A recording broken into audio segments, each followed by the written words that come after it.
పర్యావరణ అనుమతులు లేకుండా అక్రమంగా ప్రాజెక్టులు నిర్మించేసి ఆ తర్వాత పోస్ట్ ఫ్యాక్టో అంటే వెనకటి తేదీతో కూడిన అనుమతులు తెచ్చుకునే విధానానికి భారత అత్యున్నత న్యాయస్థానం బ్రేకులు వేసింది.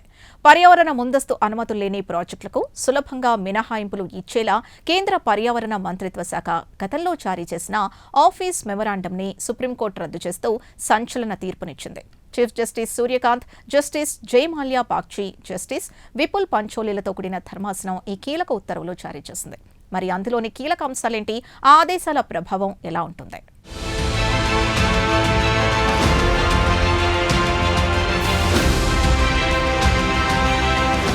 చెల్నేదో బాలకిషన్ అనే టైప్ వ్యవహారానికి సుప్రీంకోర్టు చెక్ పెట్టింది. ముఖ్యంగా దేశంలో పర్యావరణ అనుమతులు పొందకుండానే ముందుగా ప్రాజెక్టులు కట్టేసి ఆ తర్వాత నింపాదిగా అనుమతులు తెచ్చుకుందాం, లేదంటే ఫైన్లు కట్టేసి ప్రాజెక్టులు కొనసాగిద్దాం అనే పద్ధతికి భారత అత్యున్నత న్యాయస్థానం చెక్ పెట్టింది. ఒక సాధారణ అడ్మినిస్ట్రేటివ్ ఆఫీస్ మెమొరాండం ద్వారా పర్యావరణ చట్టాల స్ఫూర్తిని దెబ్బతీయలేరన్న సుప్రీంకోర్టు పర్యావరణ పరిరక్షణ చట్టం 1986 ప్రకారం చట్టబద్ధమైన గెజిట్ నోటిఫికేషన్ ద్వారా మాత్రమే కేంద్రానికి పోస్ట్ ఫ్యాక్టో అనుమతులిచ్చే అధికారం ఉంటుందని తేల్చి చెప్పింది. ఇక సుప్రీంకోర్టు ఈ తీర్పు ఇవ్వడానికి నేపథ్యం ఏంటిదనేది ఆసక్తికరమైన అంశం.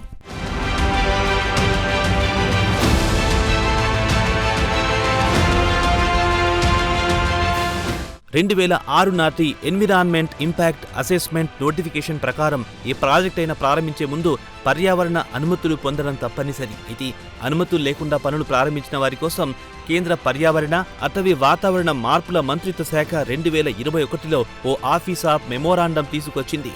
పెనాల్టీలు చెల్లించి వెనకటి తేదీ నుంచే అనుమతులు పొందే వెసులుబాటును ఇది కల్పించింది. అయితే ఇటువంటి అడ్మినిస్ట్రేటివ్ ఆఫీస్ మెమోరాండంలు చట్ట విరుద్ధమని, పర్యావరణ చట్టాల అసలు ఉద్దేశాన్ని, వాటి ఆత్మని దెబ్బతీస్తున్నాయని పేర్కొంటూ వనశక్తి అనే ఎన్జీఓ సుప్రీంకోర్టును ఆశ్రయించింది. ఈ పిటిషన్పై విచారణ జరిపిన చీఫ్ జస్టిస్ సూర్యకాంత్ ధర్మాసనం 2021 మెమోరాండంను రద్దు చేస్తూ తీర్పు వెలువరించింది.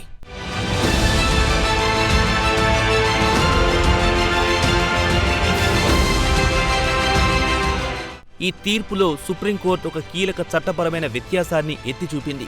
1986 పర్యావరణ పరిరక్షణ చట్టం ప్రకారం పర్యావరణాన్ని పరిరక్షించేందుకు లేదా ప్రజా ప్రయోజనాల కోసం పోస్ట్ ఫ్యాక్టో అనుమతులకు సంబంధించి మినహాయింపులు ఇచ్చే అధికారం కేంద్ర ప్రభుత్వానికి ఉంది. అయితే ఆ అధికారాన్ని కేవలం చట్టబద్ధమైన స్టాట్యుటరీ గెజిట్ నోటిఫికేషన్ ద్వారా మాత్రమే ఉపయోగించాలి తప్ప ఒక అడ్మినిస్ట్రేటివ్ ఆఫీస్ మెమోరాండం ద్వారా చెయ్యకూడదని తేల్చి చెప్పింది. పార్లమెంటరీ ప్రక్రియను దాటవేసి కేవలం అధికారుల అంతర్గత మెమోల ద్వారా నిబంధనలు సడలించడం రాజ్యాంగబద్ధమైన విధానం కాదని కోర్టు తేల్చి చెప్పడం విశేషం.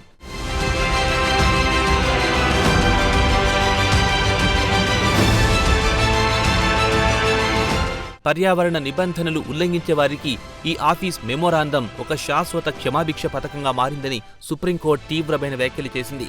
ప్రాజెక్టు నిర్మింపజేసి పెనాల్టీ కట్టి అనుమతి తెచ్చుకోవచ్చనే ధోరణి పెరిగితే ముందస్తు పర్యావరణ అంచనా అనే ప్రాథమిక సూత్రానికి అర్థం లేకుండా పోతుందని కోర్టు ఆందోళన వ్యక్తం చేసింది. పర్యావరణానికి జరిగే నష్టాన్ని కేవలం డబ్బు రూపంలో పెనాల్టీలతో భర్తీ చెయ్యలేమని కోర్టు ఈ సందర్భంగా వ్యాఖ్యానించడం గమనించాల్సిన అంశం. అయితే ఈ తీర్పు వల్ల ఇప్పటికే నిర్మించిన వేలాది కోట్ల రూపాయల ప్రాజెక్టులు దెబ్బతినకుండా ఉండేందుకు సుప్రీంకోర్టు సమతుల్యతను పాటించడం గమనించాల్సిన అంశం.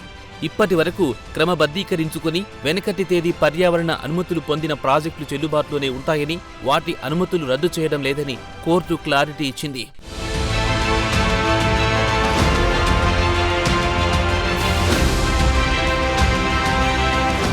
ఇకపై 2021 మెమోరాండంను ఆసరాగా చేసుకుని ఎలాంటి కొత్త అప్లికేషన్లను స్వీకరించడానికి వీల్లేదని కేంద్ర ప్రభుత్వాన్ని, పర్యావరణ అధికారులను సుప్రీంకోర్టు కట్టడి చేసింది. ఒకవేళ కేంద్ర ప్రభుత్వం భవిష్యత్తులో పోస్ట్ ఫ్యాక్టో అనుమతులు ఇవ్వాలనుకుంటే చట్టం ప్రకారం ప్రజల అభిప్రాయాలు, ప్రజా సలహాలను ఆహ్వానిస్తూ అధికారిక గెజిట్ నోటిఫికేషన్ జారీ చేయాల్సిందేనని తేల్చి చెప్పింది. పర్యావరణ చట్టాల అమలులో పారదర్శకతను పెంచడం, అలాగే పరిపాలన యంత్రాంగం తమ పరిధి దాటి మెమోరాండంల ద్వారా చట్టాలను సవరించకుండా చూడడంలో ఈ తీర్పు మైలురాయిగా నిలుస్తుంది.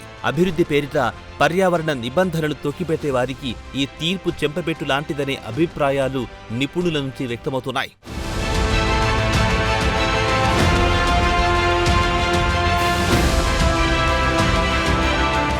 ఈ తీర్పు ద్వారా దేశంలోని కీలక ప్రాజెక్టులపై ఎలాంటి ప్రభావం పడుతుందనేది మరో ఆసక్తికరమైన అంశం.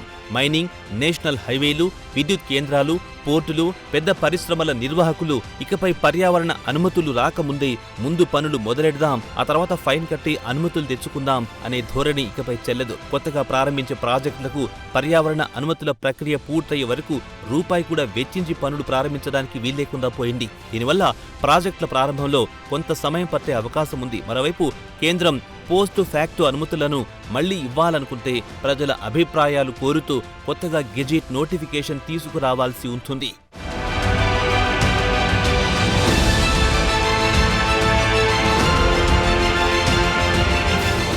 తెలంగాణలో ప్రధానంగా సాగునీటి ప్రాజెక్టులు, బొగ్గు గనులు, పారిశ్రామిక కారిడార్లపై ఈ తీర్పు ప్రభావం ఉంటుందంటున్నారు నిపుణులు. పాలమూరు, రంగారెడ్డి, కాళేశ్వరం ప్రాజెక్టుల అదనపు టీఎంసీల పనులు లేదా ఇతర ఎత్తిపోతల పథకాల పరిధి పెంచేటప్పుడు పర్యావరణ అనుమతులు అత్యంత కీలకం. ముందస్తు అనుమతులు లేకుండా ఏ చిన్న సవరణ లేదా కొత్త ఫేజ్ పనులు ప్రారంభించినా చట్టపరమైన సమస్యలు ఎదురవుతాయి. ఓపెన్ కాస్ట్ గనుల విస్తరణ లేదా ఉత్పత్తి సామర్థ్యాన్ని పెంచే క్రమంలో గతంలో వ్యాపార అవసరాల దృష్ట్యా అనుమతుల కోసం దరఖాస్తులు పెండింగ్లో పెట్టి పనులు కొనసాగించే అవకాశం ఉండేది. అదిప్పుడు కుదరదు. ఇకపై ఒక్క అడుగు ముందుకు వెయ్యాలన్నా పక్కాగా ముందస్తు అనుమతి ఉండి తీరాల్సిందే. ఇండస్ట్రియల్ పార్కులలో పరిశ్రమలు ముందస్తుగా ఈసీ పొందిన తర్వాతే పునాదిరాళ్లు వేయాల్సి ఉంటుంది. అంతే పనుల్లో ఆలస్యమవుతుంది. అదే సమయంలో బాధ్యతాయుతంగా చేసే అవకాశాలు పెరుగుతాయంటున్నారు.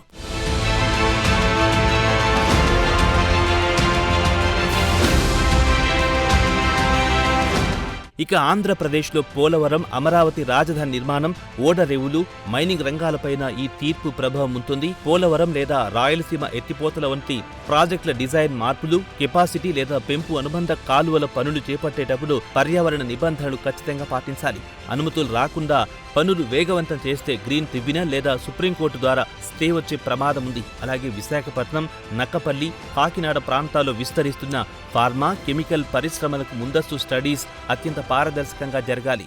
భావనపాడు, రామాయపట్నం, మచిలీపట్నం పోర్టుల అనుబంధ ప్రాజెక్టులు అలాగే సిఆర్జెడ్ పరిధిలోని పనులకు ముందస్తు పర్యావరణ అనుమతులు లేకుండా ప్రక్రియ ముందుకు సాగే అవకాశం ఉండదని గమనించాలి.